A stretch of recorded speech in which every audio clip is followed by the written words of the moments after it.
Trails to Fame. Today's guest is none other than the very talented singer, songwriter, and actress, Kristin Markiton. You gave me the freedom to stay.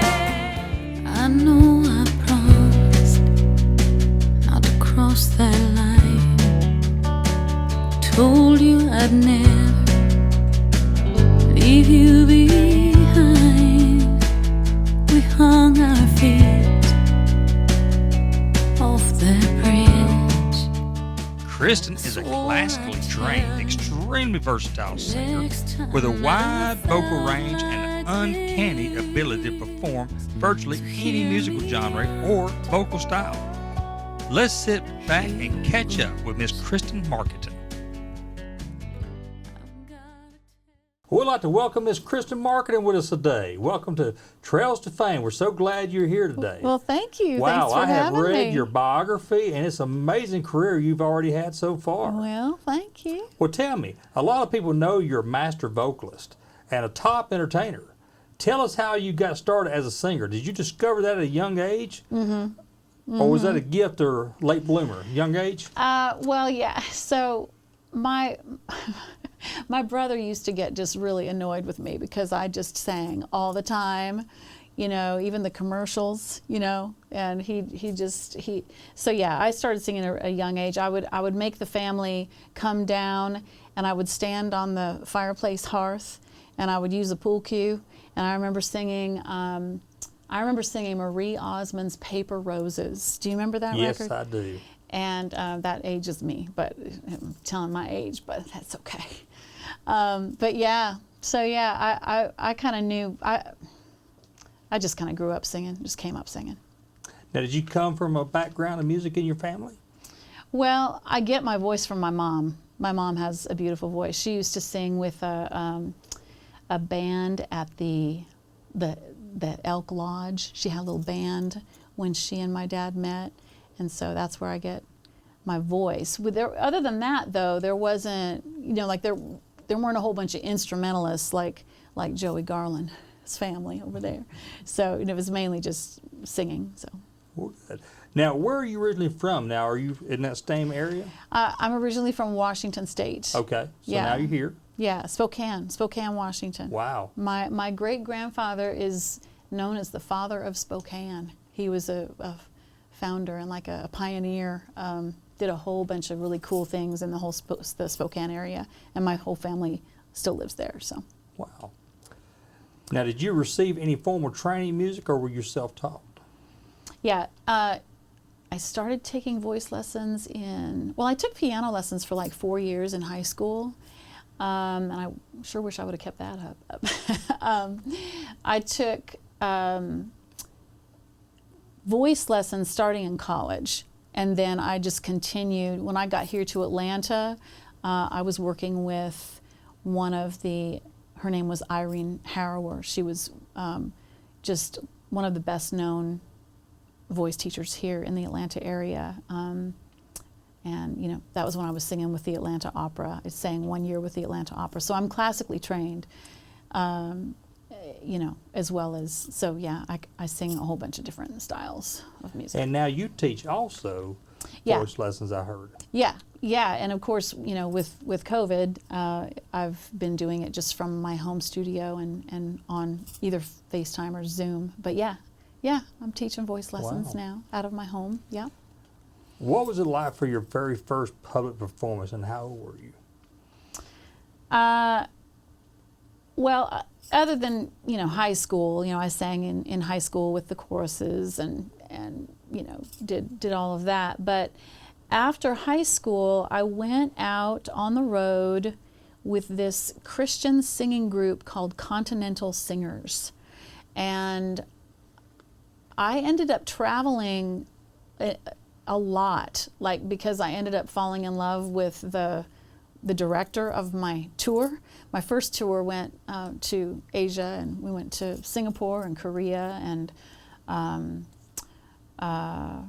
the Philippines and Indonesia. That was the first tour. And so you would always do like 1 month in the States, and then 1 month overseas, and then 1 month back in the States. And we were out spreading the word of Jesus and evangelizing people. So yeah, and so I did a lot. That was and I was one of the soloists. So that was really kind of the first time that I really got out there in front of a whole bunch of different people singing, because we had a show every night. For the whole 3 months, we were in a different church every night.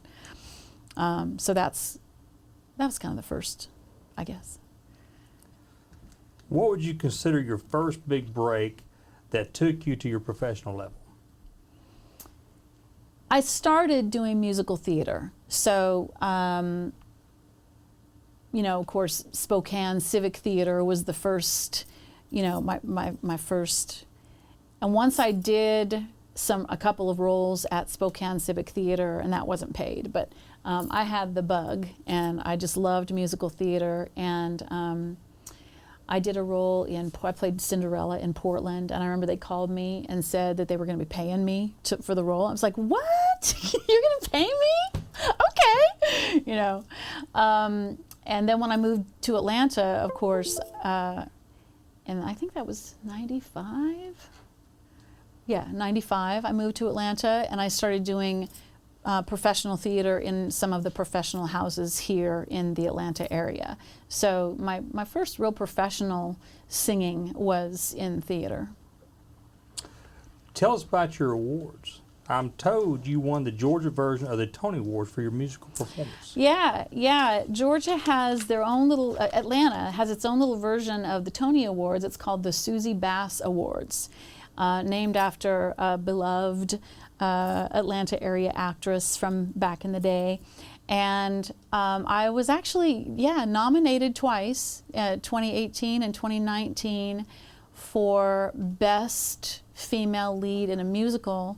I actually won in 2018 for my portrayal of Francesca Johnson in the musical version of Bridges of Madison County. And that was a thrill, because I worked really hard. I had to had a dialect coach, and Marianne Fraulo helped me with my Italian accent. Francesca is from Italy, and so I had to learn how to do an Italian dialect, and was just surrounded by a bunch of amazing people. Justin Anderson was the director, and Carol Pence out at Aurora Theater. It was out at Aurora Theater, and that was a thrill. And so, I won that year, and then I was nominated the following year in 2019 for playing the leading role of Donna in Mamma Mia. Wow. With Aurora Theater as well. Aurora is it's the only professional theater company out in Lawrenceville. They're in Lawrenceville, Georgia. So yeah. Wow. Now you did a lot of commercials as well. What kind of experience was that?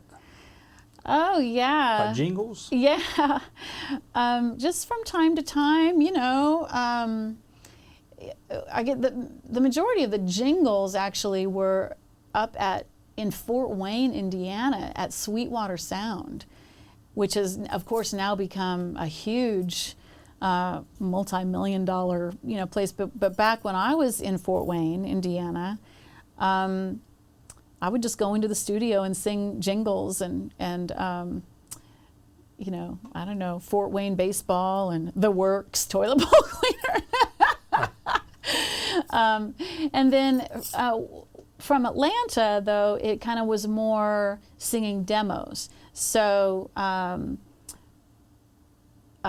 Gams, I would sing demos for people who were trying to get their songs heard up in Nashville. And David Leonard did a lot of jingles over at David Leonard's studio. And that's how I met Joey. One of the ways I met Joey Garland. And just singing for people. I've sung on a lot of people. I've done a lot of backup vocals for a lot of different people's records. Kodak Harrison in town, and Ellis Paul, and I don't know, just different people. Bill Sheffield, a lot of backup singing. Yeah. What would you consider the most disappointment time in your career? Well, so this is going to lead into a question that I think you're going to be asking me later. But so I started writing some songs with a friend of mine.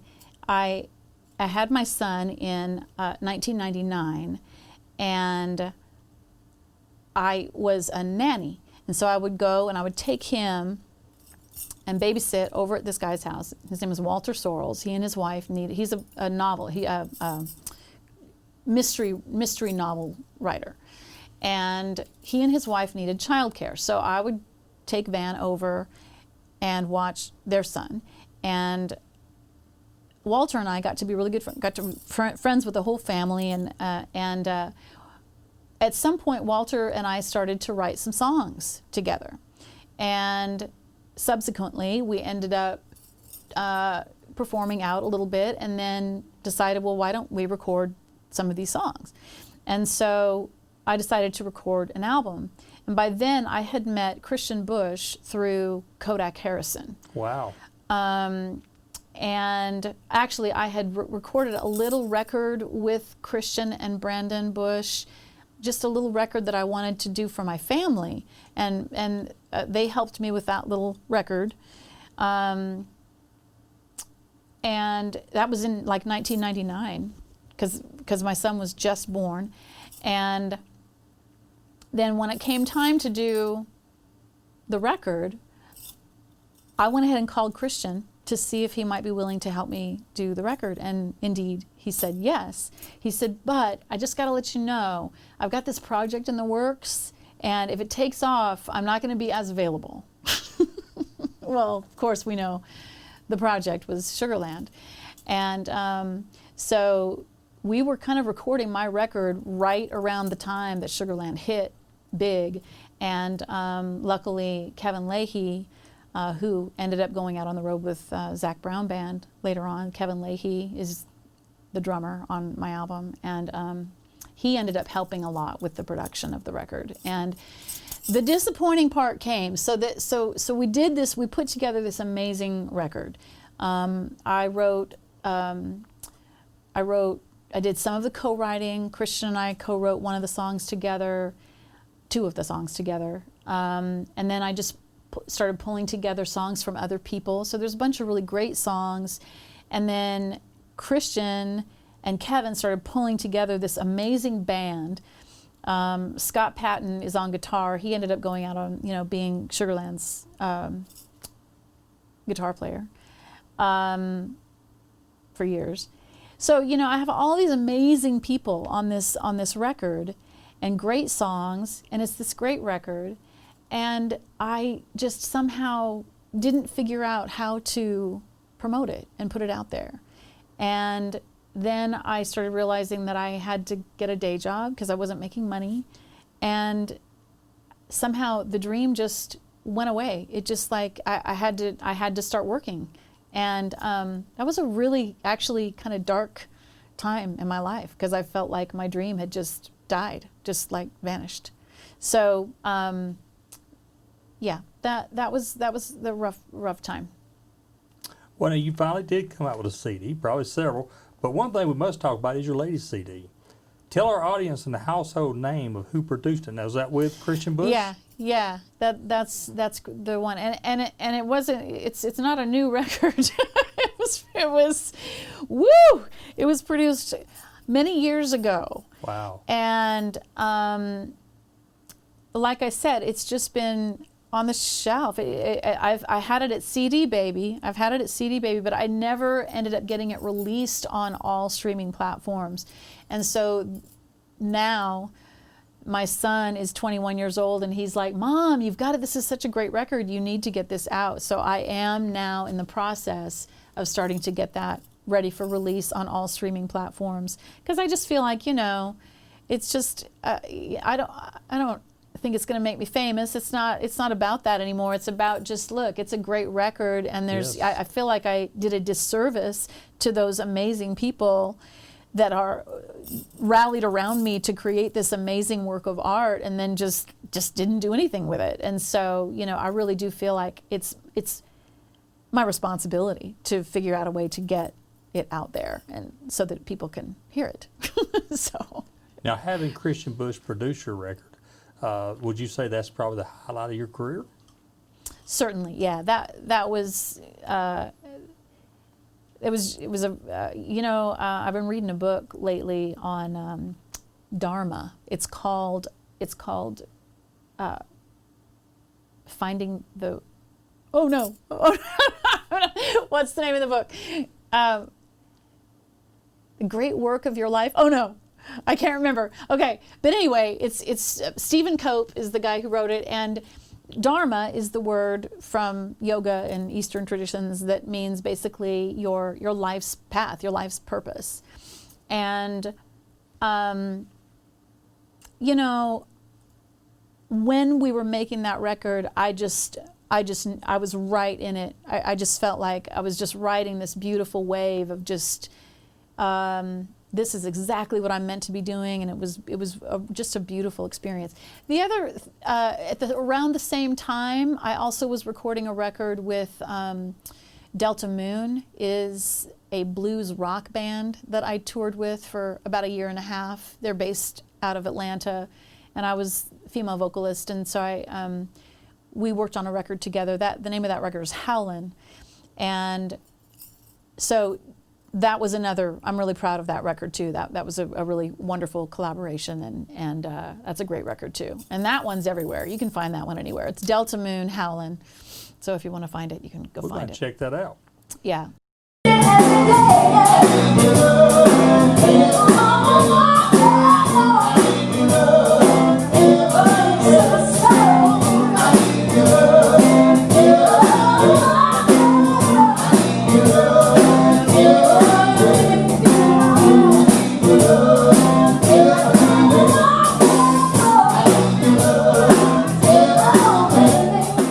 But yeah, that was the time in my life when I felt like, yeah, this is what I'm supposed to be doing. Yeah.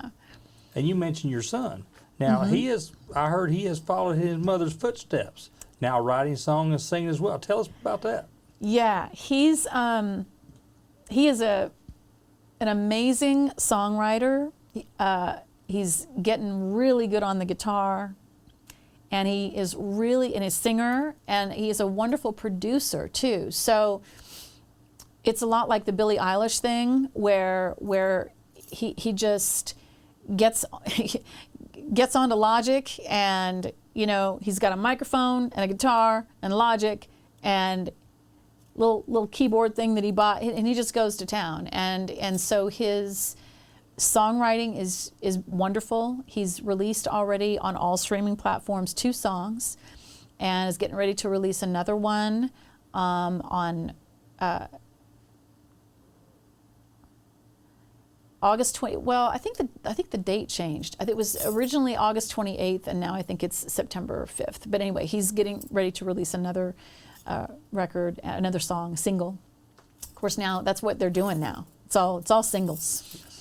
Yeah, but I'm really proud of him. And he's at Kennesaw State, and he's studying business and marketing, and they have a music business program too, music entrepreneurship program there. Wonderful. So yeah, I'm really proud of him. He's doing great. Tell our audience his name and how they're going to find him on his name is Van Markiton. Okay. Van Markiton. And he's on all. He's got a website. He's doing way better than Mom. He's kind of showing me how to do it. He's got his website, so vanmarkiton.com. He's got Instagram, so at Van Markiton Music, at Van Markiton Music on Instagram, and his records, his singles can be heard everywhere. I actually checked him out this morning on Spotify. Yeah. Sounded great. Yeah. Yeah, he's got it going on. Now, and the thing that's really cool about what's going on with my son is that a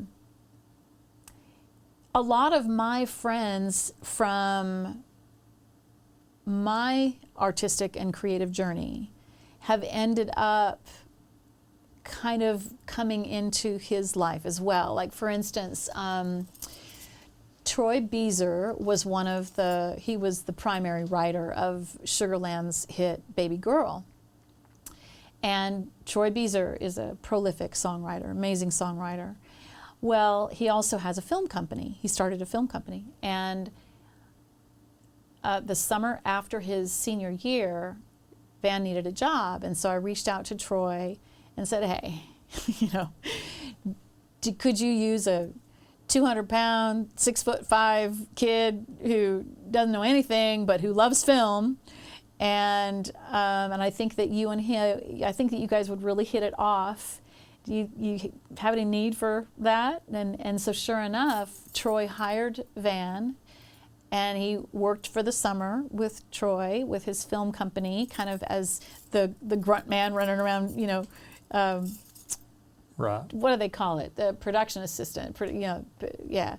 And they just had an instant bromance. I mean, they just, and eventually Van started sharing with Troy some of his songs, and Troy got really behind him and became a big, huge fan. Van's been a fan of Troy since he was a baby. As a matter of fact, Troy's band Telegram was Van's very first favorite band when he was probably 5 or 6 years old. So Troy decided that he would, he said, Kristin, I'm gonna help Van out. So I'm gonna help him out. We're gonna do a video. I'm like, okay, wow, Troy, thank you. And so I'm thinking it's gonna be Troy showing up with a camera and, you know, maybe one other person, and he and Van will just, you know, do a little. Well, we show up, and it is his entire film crew, just all the absolute state-of-the-art equipment. They had like the you know, the boom, the mic that he put on his back, and or the camera that he put on his back, and, you know, did all that. He had this vision for the I just can't even say enough. And that's you can check that video out at Van's website. It's called Round and Round is the video that Troy did for him, and it's just amazing. And the song's great, and Van's great on it, and the whole production was just amazing, and that was just a beautiful thing that he did for him. So That is awesome. yeah. Now, I would love to hear you sing one of your songs on your CD. Would you do that for us today? Sure. Yes. Yeah. It's been a while, but I need to start. I've actually been using the quarantine to start, you know, getting back on and starting to learn these, but I'm not there yet. I've got a little ways to go. So Joey is going to play for me, and I think we'll do the opening track of the CD, which is one that Christian Bush wrote. It's called Blowing You Down, because I know a lot of people are struggling with everything that's going on right now, and this song is really, it's about just pulling yourself up when you need to, and facing the wind that's blowing you down. It's a great song. So. Wonderful. Joey, you going to come do this song with me? Be glad to. Thank you so much for learning this, like, today, Well, to accompany me. I actually played it once before when you Okay. did a show with me. That's been a few moons ago. We have known each other for so long that it's been so long that I don't even remember how we first met. Yeah, I Do think. you? Do you Yeah, remember? I think we kind of came together in the GMIA days, the That's right. Georgia Music Industry That's right. Association, and you were doing a lot of demos for Right. songwriters, and I was one of those songwriters. That's right. And then I had the recording studio, and you came in, did some background vocals. Yes. And so through the network of the Georgia music stuff, I guess is how we met. Yeah. Here we go.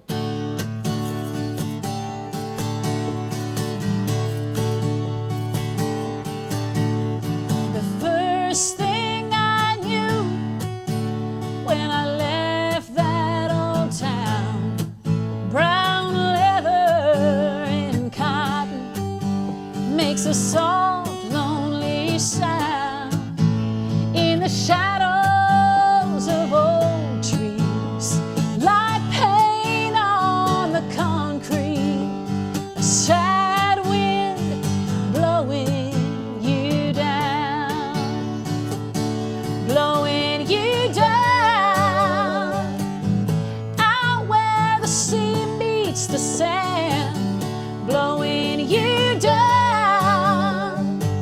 I know you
blowing you down. Feel your fist uncurl, blowing you down. Change your mind and change the world. When your breath comes back, fever breaks. You know now how much it takes to turn and face the wind that's blowing you down. Oh, down. Ooh. Just turn and face the wind that's blowing you down. Wow. That's Kristin Markiton. Joey Garland on guitar. Yeah. Oh, it feels good. Singing a Christian Bush song. Yes. Yes. Yep. It's So- been too Tell- long. It's been I too know, long, I right? know. That was great. Thank you so much. Thank you. So tell our audience again, where can we find your music? Okay, I am on Instagram, Kristin.Markiton. At Kristin.Markiton on Instagram. Also, website, KristinMarkiton.com. Perfect. Yeah. Kristin, I got to ask you one more favor. Okay. This is Christmas. This is our first Christmas show on Trails to Fame. Okay. Would you mind singing us a Christmas tune? Since you got Mr. Joey Garland here on the guitar, Yeah. we'd love to hear it. Absolutely. Put us on the spot, don't he? Absolutely. I'm so glad I wore red today. I'm sorry. That's the one.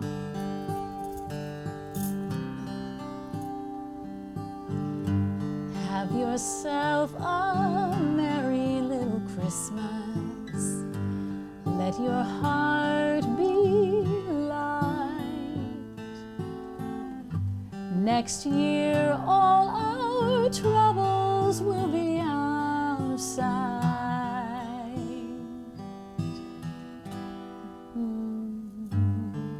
Have yourself a merry little Christmas. Make the Yuletide gay. From now on, our troubles will be miles away. Should we just end it? Yeah. And have yourself a merry little Christmas now.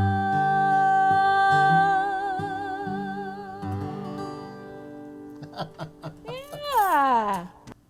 Well, thank you once again for being here today on Trails to Fame. We're so glad you're here. I got one Yes. thing to add.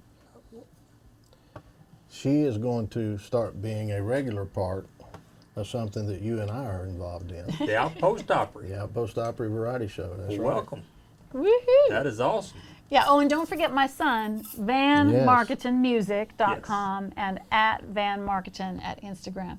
And hopefully by the time this airs, the Wandering Moon record will be released on all streaming platforms. Look forward to that. Yeah, so thank you. Well, thank you once again. Thanks for having me, you guys. Thank you. Yeah. Thanks for watching this episode of Trails to Fame. Please send your thoughts and comments to joey at jmpro.com. We also invite you to like us on facebook.com/J-P-Productions. See you next time on Trails to Fame. We hung our feet